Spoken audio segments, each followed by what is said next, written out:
دین سننے آئے ہو نا، قرآن حدیث سننے آئے ہو، اس قرآن و حدیث کی ایک بات یہ بھی ہے،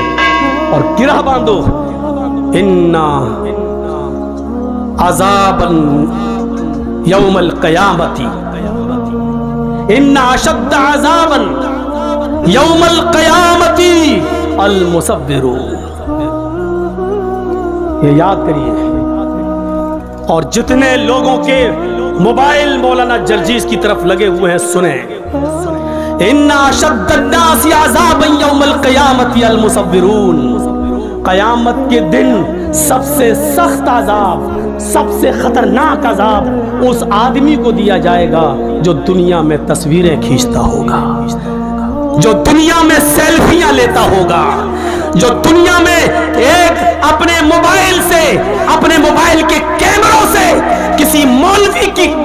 تصویر لیتا ہوگا یا کسی کی بھی فوٹو کھینچتا ہوگا۔ اِنَّا أَشَدَّ النَّاسِ عَذَابًا، میں حدیث پڑھ رہا ہوں، مسلم شریف کی حدیث پڑھ رہا ہوں، قیامت کے دن سب سے زیادہ سخت، معمولی عذاب نہیں، ہلکا عذاب نہیں، اِنَّا أَشَدَّ النَّاسِ عَذَابًا، عذاب کے اعتبار سے سب سے زیادہ سخت عذاب اس کو دیا جائے گا، المصورون، جو دنیا میں تصویریں کھینچتا ہوگا، تصویریں بناتا ہوگا۔ کھینچو، آؤ، میں نے کسی کو اجازت نہیں دی، اور اس کے باوجود بھی اگر کوئی میری تصویر کو کھینچ کر اپنے ساتھ اگر لیتا ہے تو وہ سن لے اور سمجھ لے، اور اس جلسے کی اس حدیث کو سنانے کے بعد بھی اگر کوئی لے گا تو وہ یاد رکھے کہ اس نے نہ قرآن کو اہمیت دی ہے، نہ محمد الرسول اللہ کو اہمیت دی ہے، اس میں اور وسیم رضوی میں کوئی فرق نہیں، وہ بھی نبی کو نہیں مانتا، تم بھی نبی کی حدیث کو نہیں مان رہے ہو، کوئی فرق نہیں ہے۔ اب لیجئے جلسہ ختم کرنے کے بعد میری سیلفی دیکھیں کتنے لوگ لیتے ہیں، میں نے کہہ دیا کہ اس میں اور وسیم رضوی میں کوئی فرق نہیں۔ اب جو محمد کا شیدائی ہوگا وہ میرا فوٹو نہیں لے گا، جو وسیم رضوی کا بھائی ہوگا وہ پھر بھی کھینچے گا۔ اب دیکھتا ہوں کہ کون محمد کا شیدائی ہے اور کون وسیم رضوی کا بھائی ہے، اب دیکھنا ہے مجھے۔ کھینچو فوٹو، نہیں مثال دینا چاہتا تھا لیکن آج تھی، آئے ہو جلسہ سننے، مذاق بنا کے رکھ دیا ہے دین کے جلسوں، مذاق بنا کے رکھ دیا ہے، پرچونی کی دکان، کرانہ مرچنٹ کی دکان سمجھ لیا، جو سمجھ میں آیا وہ عمل کریں گے، جو نہیں سمجھ میں آیا چھوڑ دیں گے۔ یہ تمہارے باپ کی جاگیر چل رہی ہے، اسلام کے جو ہمیں پسند ہے وہ عمل کریں گے، جو پسند نہیں آیا وہ چھوڑ دیں گے، نہیں چلے گا۔ اگر ان تصویروں کی کوئی حیثیت ہوتی تو اللہ کی قسم اللہ تعالیٰ اپنے نبی جناب محمد رسول اللہ کی تصویر کی حفاظت ضرور کرتا، لیکن دیکھ لو دنیا میں عیسائی بھی موجود ہیں، عیسائیوں کے پاس عیسیٰ کی تصویر موجود ہے، یہودیوں کے پاس موسیٰ کی تصویر موجود ہے، داؤدیوں کے پاس داؤد علیہ السلام کی تصویر موجود ہے، ابراہیم کو ماننے والوں کے پاس ابراہیم کی تصویر موجود ہے، سب نے ہندو بھائیوں کے پاس کرشن جی کی، رام چندر جی کی، شنکر جی کی، گنیش جی کی، ان کی تصویریں موجود ہیں۔ اگر دنیا میں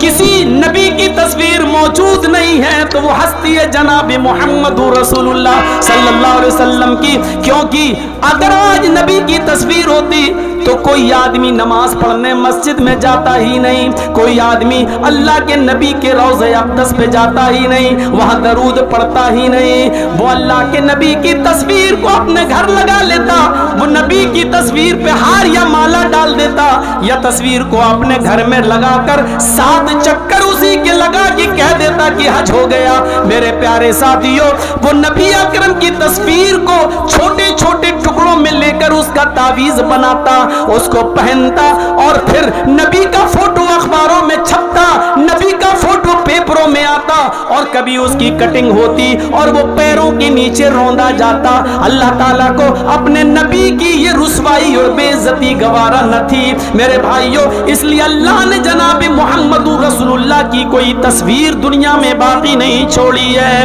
نبی کا کوئی فوٹو باقی نہیں چھوڑا، بلکہ نبی کی زبان سے یہ کہلوا دیا اِنَّ أَشَدَّ النَّاسِ عَذَابًا يَوْمَ الْقِيَامَةِ الْمُصَوِّرُونَ۔ دنیا میں قیامت کے دن جہنم کے اندر سب سے سخت عذاب اس کو دیا جائے گا جس نے دنیا میں تصویریں بنائی ہوں گی، تصویریں کھینچی ہوں گی۔ اس سے کہا جائے گا ان تصویروں میں تو جان ڈال، ان تصویروں میں تو روح ڈال، اور ظاہر ہے کہ ان تصویروں میں وہ روح ڈال نہیں سکتا۔ پھر اللہ کی ایک پیدا کردہ مخلوق کی تو نے تصویر کیوں بنائی؟ جب اس میں جان ڈالنے کی طاقت نہیں تھی تو نے کیوں؟ اے شادیوں میں دولہا اور دلہن کے فوٹو کھینچنے والوں، اے اپنے بستروں پر، اپنے بیڈ پر شادی کا میاں اور بیوی کا فوٹو لگا کر بیڈ پر چپکانے والوں، میاں اور بیوی کی تصویر اپنے کمرے میں لٹکانے والوں، تیار ہو جاؤ، ان اشد الناس عذابا یوم القیامہ، قیامت کے دن سب سے زیادہ سخت عذاب انہی کو ہوگا جو دنیا میں تصویریں کھینچتے ہیں، دنیا میں تصویریں بناتے ہیں۔ اور سب سے زیادہ سخت عذاب اکلت بسلیوت بجہنم یومئذ لہا، قیامت کے دن جہنم کھینچ کر لائی جائے گی، جہنم کے اندر 70,000 لگامیں پڑی ہوں گی اور جہنم کو کھینچ کر لایا جائے گا۔ جب جہنم کو کھینچ کر لایا جائے گا جہنم چیخ رہی ہوگی، اور سنو، ہاں سنو، قرآن سننے کے لیے بلایا، حدیث سننے کے لیے جرجیس کو دعوت دی تو سنو، ہاں سنو، جہنم جب کھینچ کر لائی جائے گی اللہ کہے گا اے جہنم کیا چاہتی ہے؟ جہنم چیخے گی اور کہے گی اکلت بسلاس، اے اللہ میرے اندر 3 قسم کے لوگوں کو پہلے ڈال، 3 گناہگاروں کو میرے اندر پہلے ڈال۔ اللہ کہے گا اے جہنم بتا تیرے اندر 3 کون سے گناہگاروں کو ڈالو؟ سب سے پہلے وہ نام لے گی، اے اللہ عقوق الوالدین، ماں باپ کے ستانے والوں کو، ماں باپ کو رلانے والوں کو جہنم میں میرے اندر سب سے پہلے پھینک۔ دنیا میں جو اپنے ماں باپ کو ستایا کرتے تھے، ماں باپ کے ساتھ ظلم کرتے تھے، ماں باپ کو نظر انداز کرتے تھے، ماں باپ کو خون کے آنسو رلاتے تھے، پال پوس کر ماں باپ نے بڑا کیا، ان کو اذیت اور تکلیف دیتے تھے، ان کو تو جہنم کے اندر میرے پیٹ میں پہلے ڈال۔ اللہ جہنم کی خواہش پوری کرے گا اور ماں باپ کے نافرمانوں کو جہنم کے اندر ڈال دیا جائے گا۔ پھر جہنم کہے گی شیخ زان، اے اللہ میرے اندر بوڑھا آدمی جو دنیا میں زنا کرتا تھا، بوڑھے لوگ جو دنیا میں زنا کرتے تھے، بڑھاپے کے باوجود وہ لڑکیوں کی جسموں سے کھیلا کرتے تھے، ان کی عزتوں کو تار تار کرتے تھے، ان کو بہلا پھسا کر اور ان کو غلط کام کے لیے آمادہ کرتے تھے۔ اے اللہ ان بوڑھے، ان بزرگ زناکار لوگوں کو تو میرے اندر ڈال۔ نوجوان سے تو ایک بار غلطی ہوتی ہے، وہ جوانی کا نشہ ہے، حالانکہ وہ بھی جہنم میں سزا بھگتیں گے، وہ اپنے حساب کتاب کے بعد جہنم میں جائیں گے، لیکن جہنم جن کو مانگ رہی ہے وہ کہہ رہی ہے کہ میرے اندر بوڑھے زناکاروں کو، بوڑھے زانیوں کو تو میرے اندر ڈال، جنہوں نے بڑھاپے کے بعد بھی، جبکہ اس عمر میں شہوت کم ہو جاتی ہے، اس عمر میں شہوت کی کمی ہو جاتی ہے، اس کے باوجود انہوں نے لڑکیوں کی عزت سے کھلواڑ کیا۔ اے اللہ اس بوڑھے زانی کو تو جہنم کے اندر ڈال۔ اللہ بوڑھا زنا کرنے والے بوڑھوں کو بھی جہنم کے اندر ڈال دے گا۔ کہ اللہ ایک مخلوق اور رہ گئی ہے تو اس کو بھی میرے اندر ڈال۔ اللہ کہے گا بتا کون سی مخلوق ہے؟ المصورون، جہنم چیخ کر کہے گی تصویر بنانے والوں کو، تصویر کھینچنے والوں کو، فوٹو بنانے والوں، فوٹو کھینچنے والوں کو اللہ جہنم مطالبہ کرے گی، جہنم پوچھے گی، جہنم اللہ سے مانگے گی اور اللہ جہنم کی فریاد پوری کرے گا اور جہنم میں ان تصویر بنانے والوں کو، تصویر کھینچنے والوں کو بھی ڈال دیا جائے گا۔